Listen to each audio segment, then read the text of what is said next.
साथियों, कविता जगत में आत्मरंजन अब किसी परिचय के मोहताज नहीं है।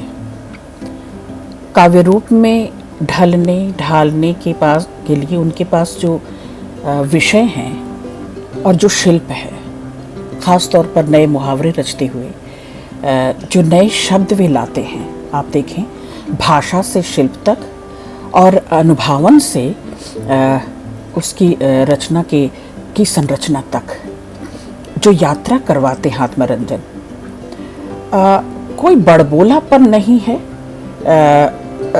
ना बहुत सायास मुखर होते हैं, बल्कि सीधे सीधे और बड़ी नपे तुले लहजे में बहुत थिर कर ठहर कर अपनी बात कहते हुए नजर आते हैं आत्मरंजन दरअसल सरलता, सहजता और पारदर्शिता के हामी हैं, हिमायती हैं। चाहे वो सिद्धांत हो यानी रचना कर्म में हो और चाहे व्यवहार जगत में हो, उनसे लंबे अरसे से मेरा संबंध है। पगडंडियाँ गवाह हैं इस पुस्तक पर मैंने आलोचना की थी और ये पुस्तक आज भी अब भी मेरे पास बहुत सुरक्षित है। उस पुस्तक के जरिए ही मैंने आत्मरंजन को जाना, समझा।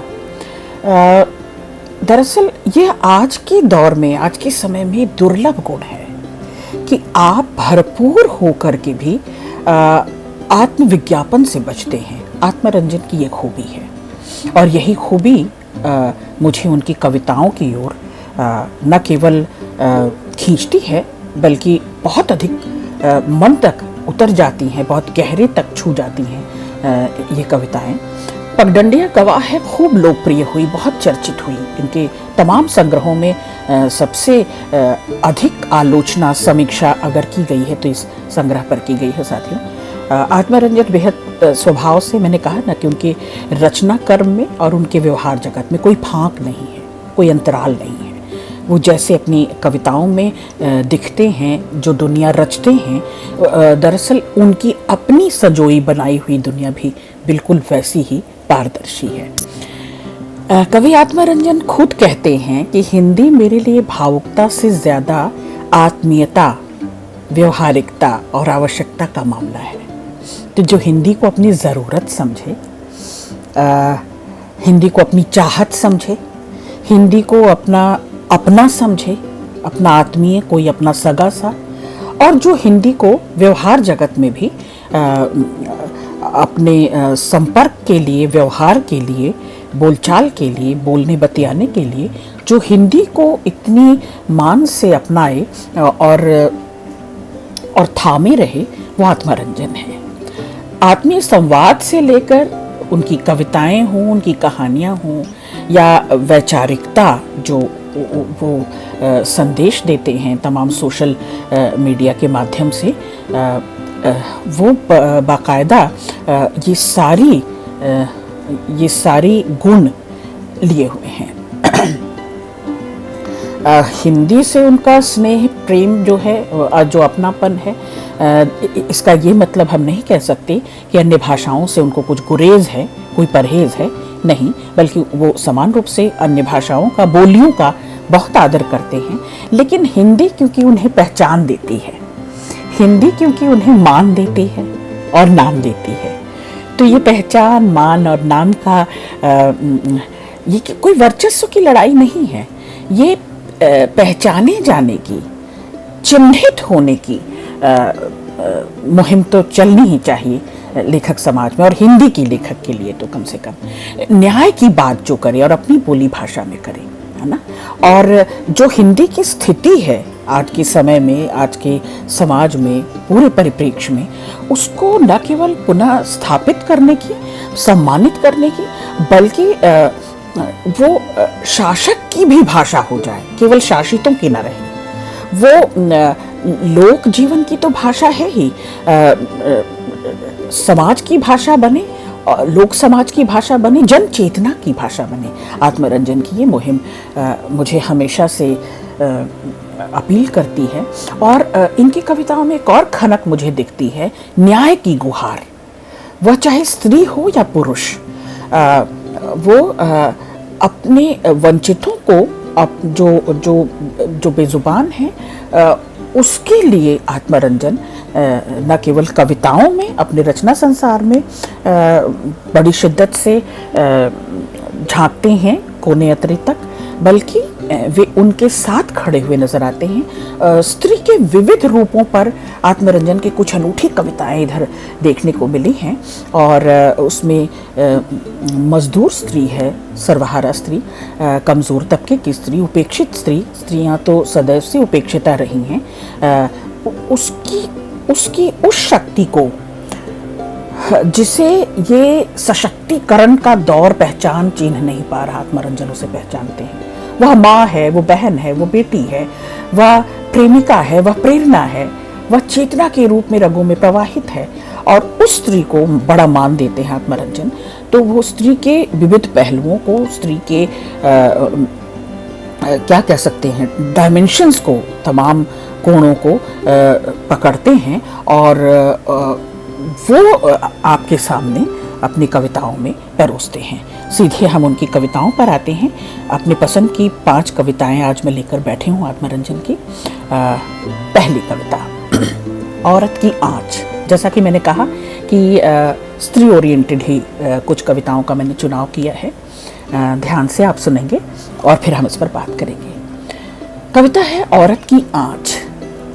अब कुछ शब्दों को देखिएगा, जो इसलिए मैंने कहा कि नए मुहावरे गढ़ रहे हैं, अपनी ही नई शब्दावली है आत्मरंजन के पास। भुलेखे में है पुरुष, नंगे जिस्मों में कहीं ढूंढ रहे जो औरत की आँच। भुलेखे में वे भी हैं जो बर्बाद कर रहे इसे, ठंडे मौसम में सड़कों पर भेजकर उसे फटेहाल, जबकि भव्य भवनों, आलीशान कॉलोनियों तक में पसरी हुई है चारों तरफ इंसान को निचोड़ती गलाती ठंड। आपने छूकर देखा है कभी? आपने छूकर देखा है कभी शाम को उतार कर अलगनी पर रखी उसकी शॉल को? दुनिया का एक श्रेष्ठ और कोमल कवच होने का गौरव लिए सहेजे रहती है जो औरत की आँच। छूकर देखा है कभी? उसके पर्स में रखा शीशा, रूमाल या बिंदिया सजोए हुए है जो उसके पोरों की नाजुक छुअन। छूकर देखा है? उसके पर्स में रखा शीशा, रूमाल या बिंदिया सजोए हुए हैं जो उसके पोरों की नाजुक छुअन। छूकर देखा है? सड़क के किनारे लेटाए उसकी बच्चे के गाल को, सड़क के किनारे लेटाए उसकी बच्चे के गाल को पसीना पोंछती, बार बार पुचकारती, खुलकर सौंपती है जिसे होठों का स्पर्श। आज का व्यापार भी है, आज का व्यापार भी है हर तरफ जोरों पर, सतरंगे तिलिस्मी प्रकाश की चकाचौंध में। उधर टीवी पर भी रचा जा रहा है आज का प्रपंच। जरूरी है आग, जरूरी है आग, और उसमें भी जरूरी है आँच। नासमझ हैं, समझ नहीं रहे थे आग और आँच का फर्क। वाह कवि! नासमझ हैं, समझ नहीं रहे थे आग और आँच का फर्क। आग और आँच का उपयोग पूजने से जड़ हो जाएगी, कैद होने पर तोड़ देगी दम। मनोरंजन मात्र नहीं हो सकती आग या आँच। खतरनाक है उनकी नासमझी, खतरनाक है उनकी नासमझी। राखी बंधवाते महसूस कर सकते हुए सांच को, राखी बंधवाते महसूस कर सकते हुए सांच को, वही आँच जिसे महसूस कर रहा है, राखी बंधवाते महसूस कर सकते हुए इस आँच को, वही आँच जिसे महसूस कर रहा ठंडे पानी से नहाता यह फूल, जिसे सींच रही एक बच्ची हाथ बुने स्वेटर की रेशे रेशे में विन्यस्त है। तमाम बुरे दिनों और ठंडे मौसमों के खिलाफ गुनगुने स्पर्श से सजोई आँच।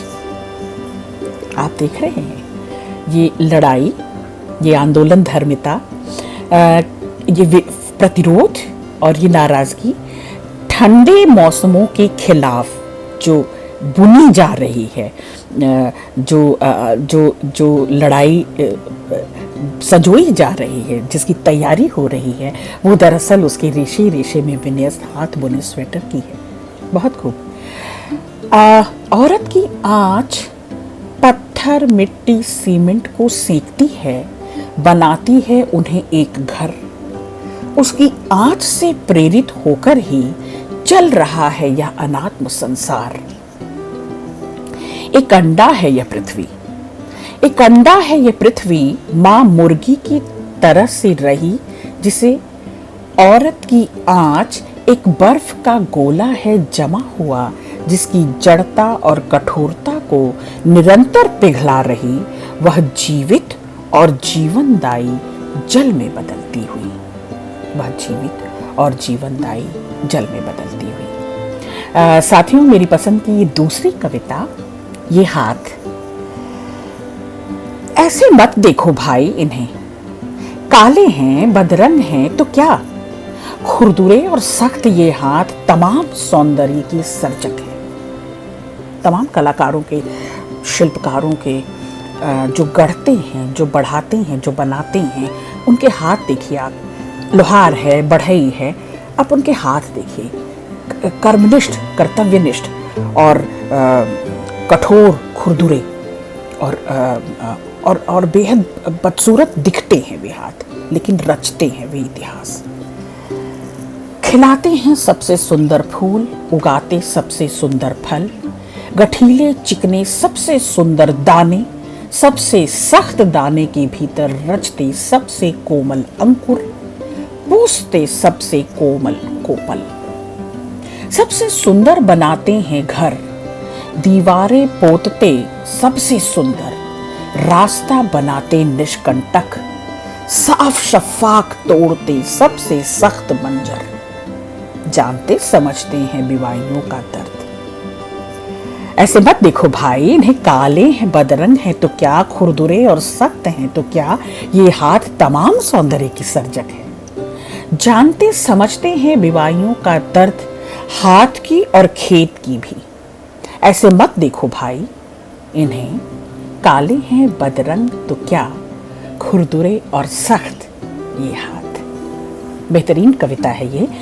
सर्वहारा मजदूर, कर्मठ, श्रमशील को समर्पित यह कविता, जो अपने काम में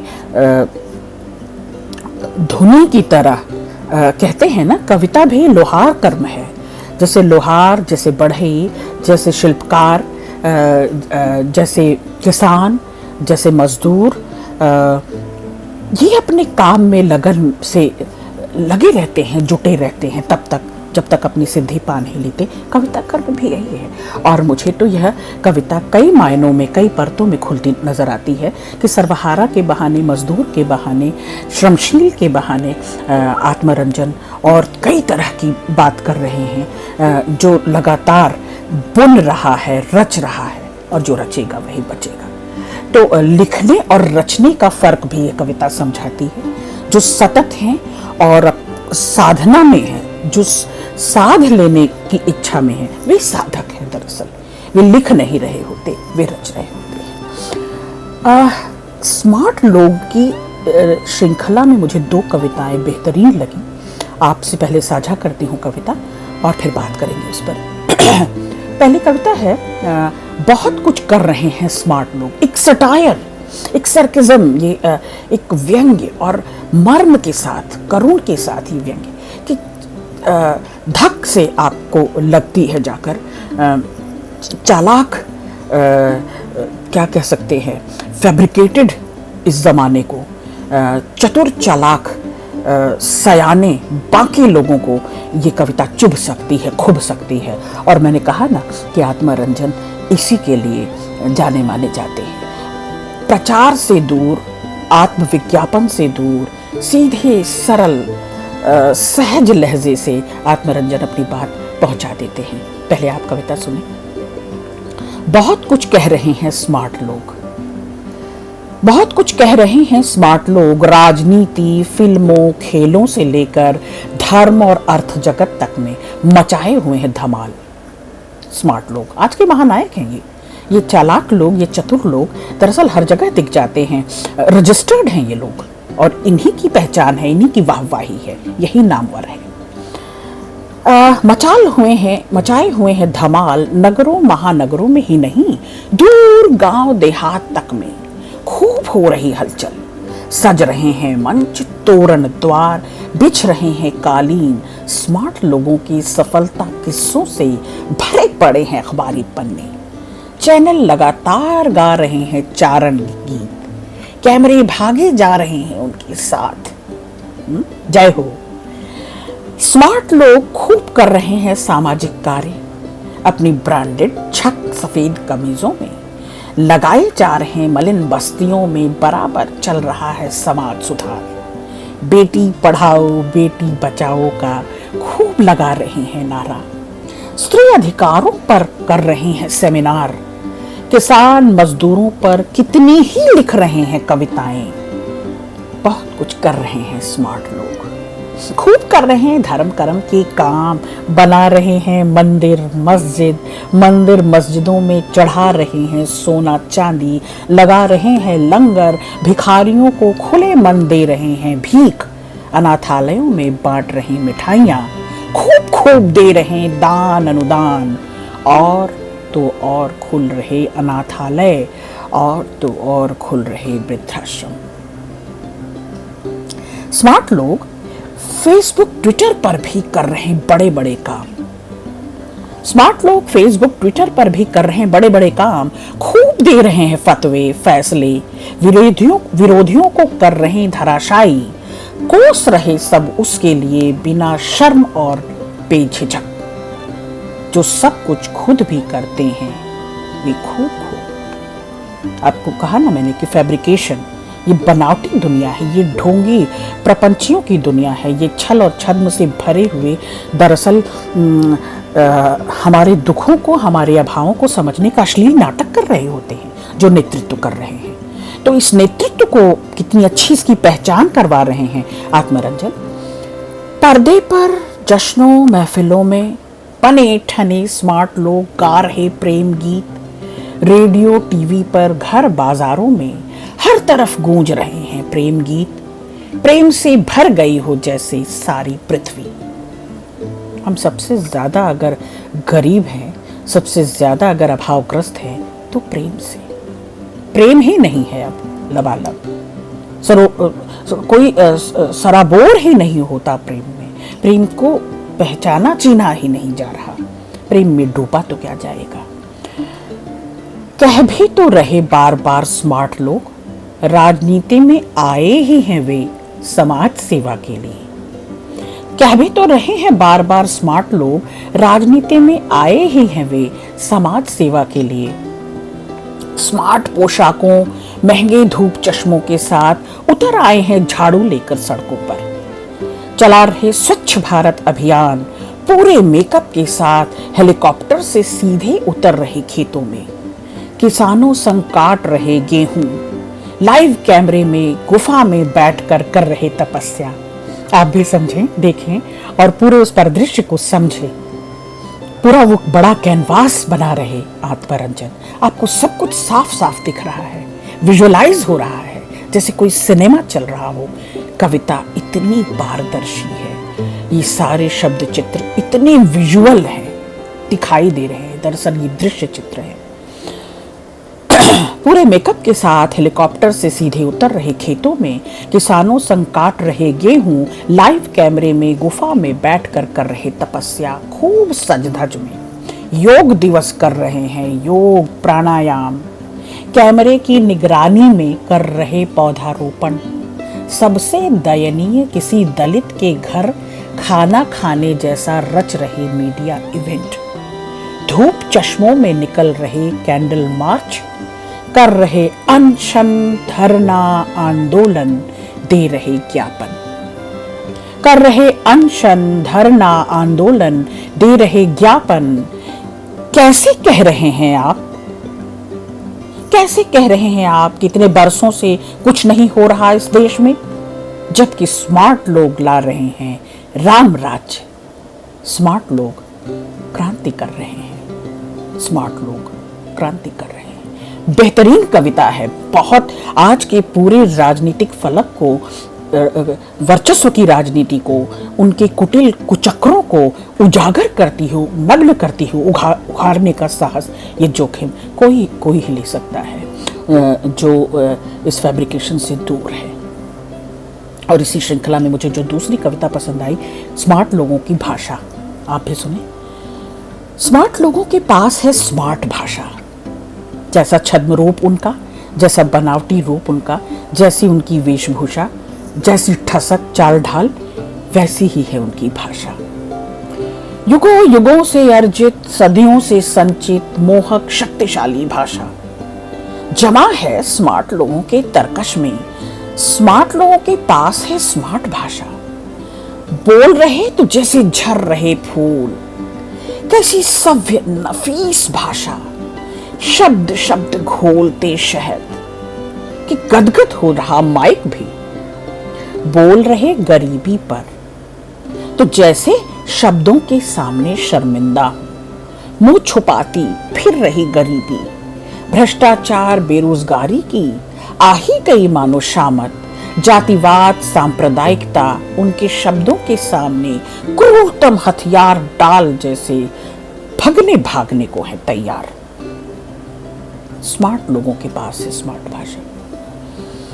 ऐसी करिश्माई भाषा है उनके पास जो पूरी विश्वसनीयता के साथ क्रूरता की व्याख्या कर रही है, सिद्धांतवादिता की तरह। क्या बात है आत्मरंजन, बहुत खूब अग्रज, बहुत अच्छा लिखा है आपने। बड़ी प्रेरणा मिल रही इन कविताओं को पढ़कर कुछ नया लिखने की। इसी तेवर, इसी मिजाज की मेरी अपनी भी कविताएं हैं और वो फिर किसी दिन, लेकिन महानायकों की एक श्रृंखला है मेरी कविताओं की, वो किसी दिन आपके सामने साझा करूंगी। ऐसी करिश्माई भाषा है उनके पास जो पूरी विश्वसनीयता के साथ क्रूरता की व्याख्या कर सकती है, सिद्धांतवादिता की तरह, हिंसा की आस्था या भक्ति की तरह। हिंसा की आस्था या भक्ति की तरह, नृशंसता की वीरता की तरह कर सकती है व्याख्या। कुछ भी कर सकते हैं वे। स्मार्ट लोगों के पास है स्मार्ट भाषा। चालाकी की बुद्धिमत्ता की तरह, हत्या की आत्महत्या की तरह, बलात्कार की प्रेम की तरह कर सकती है भाषा स्मार्ट लोगों की भाषा। उनकी भाषा से ही निर्धारित हो रही सारी परिभाषाएं, उनकी भाषा से ही निर्धारित हो रही सारी परिभाषाएं भीतर की तमाम हिंसाओं पर शहद का मुलम्मा चढ़ाते निकल रहे एक एक शब्द। शब्द तो ब्रह्म है, शब्द तो ब्रह्म है, शब्दों से वे रच रहे पृथ्वी पर स्वर्ग। शब्द तो ब्रह्म है, शब्दों से वे रच रहे पृथ्वी पे स्वर्ग। जुमलों की याद हुई, जुमलों का ही समय है, जुमलों का ही समाज, जुमलों से होती है राजनीति और जुमलों से ही सारा ठाट बाट। तो शब्द से ही धरती पर स्वर्ग उतर रहा। आखिरी कविता आत्मरंजन की, छोड़ने का ही मन नहीं हो रहा। गजब की कविताएं हैं, पर पांच कविताओं की श्रृंखला बना रही हूँ। तो ये पांचवी कविता, कंकड़ छांटती। यह भी स्त्री का बिंब है, मेहनतकश स्त्री का। भागते हाफते समय के बीचों बीच, समय का एक विलक्षण खंड है यह। अति व्यस्त दिन की सारी भागम भाग को धत्ता बताती दाल छांटने बैठी है वह। काम से लौटने में उसके विलंब के बावजूद तमाम व्यस्तताओं को खूंटी पर टांग दिया है उसने। पूरे इत्मीनान से टांगे पसार बैठ गई है गृहस्थ मुद्रा में। हाथ मुंह धोने कपड़े बदलने जैसी हड़बड़ी नहीं है। हाथ मुंह धोने कपड़े बदलने जैसी हड़बड़ी नहीं है इस समय। एक आदिम ठहराव है, तन्मयता है, पूरी तल्लीनता, पूरे मन से डूबी हुई एक स्त्री एक एक दाने को सौंप रही उंगलियों का स्निग्ध स्पर्श। स्निग्धा एक एक दाने को सौंप रही उंगलियों का स्निग्ध स्पर्श, अन्न को निष्कंकर होने की। अन्न को निष्कंकर होने की गरिमा भरी अनुभूति, स्वाद के तमाम रहस्य और भी बहुत कुछ। पूरी तन्मयता, पूरी तल्लीनता, पूरे मन से डूबी हुई एक स्त्री एक एक दाने को सौंप रही। उंगलियों का स्निग्ध स्पर्श, अन्न को निष्कंकर होने की गरिमा भरी अनुभूति, स्वाद के तमाम रहस्य और भी बहुत कुछ। एक स्त्री का हाथ है यह, एक स्त्री का हाथ है यह, दानों के बीचों बीच पसरा स्त्री का मन, दानों के बीचों बीच पसरा स्त्री का मन। घुसपैठिए तिनके सड़े पिचके दाने तक धरे जाते हैं, तो फिर कंकड़ की क्या मजाल। बहुत से बिंब बन रहे इस कविता में। स्त्री शिव भी शव है, जिस स्त्री जिस शक्ति के बगैर, उस शक्ति की, उस स्त्री की बात हो रही है। शंकर भी कंकड़ हैं उस शक्ति के बगैर। तो फिर कंकड़ की क्या मजाल।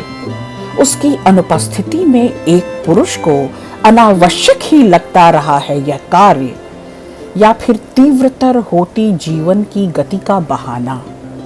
उसकी अनुपस्थिति दर्ज होती है फिर दानों के बीचों बीच, स्वाद की अपूर्णता में खटकती उसकी अनुपस्थिति, भूख की राहत के बीच दांतों तले चुभती कंकर की रड़क के साथ चुभती, रगड़ती, रड़कती उसकी अनुपस्थिति खाद्य और खाने की तहजीब और तमीज बताती है। उसकी अनुपस्थिति दर्ज होती है। एक स्त्री का हाथ है यह, जीवन के समूचे स्वाद में से। एक स्त्री का हाथ है यह, जीवन के समूचे स्वाद में से कंकड़ बीनता हुआ। एक स्त्री का हाथ है यह, जीवन के समूचे स्वाद में से कंकड़ बीनता हुआ। स्त्रियां रच रही हैं अपना प्रतिसंविधान, स्त्रियां रच रही हैं सृष्टि का नया वितान, स्त्रियां कंकड़ को शंकर बना रही हैं, स्त्रियां हर बाधा को, हर रुकावट को दूर कर रही हैं। स्त्रियां लगातार मकड़ी की तरह और उस बुने जा रही हैं वो जाल, वो संजाल, रेशमी धागों के, संबंधों के, संवेदना के तंतु। और इसीलिए बेस्वाद होगी यह दुनिया, बेमज़ा, तहजीब बिना, तमीज़ बिना होगी यह दुनिया स्त्रियों के बिना। आभार आत्मरंजन जी, अच्छी कविताएं पढ़वाने के लिए बहुत शुक्रिया।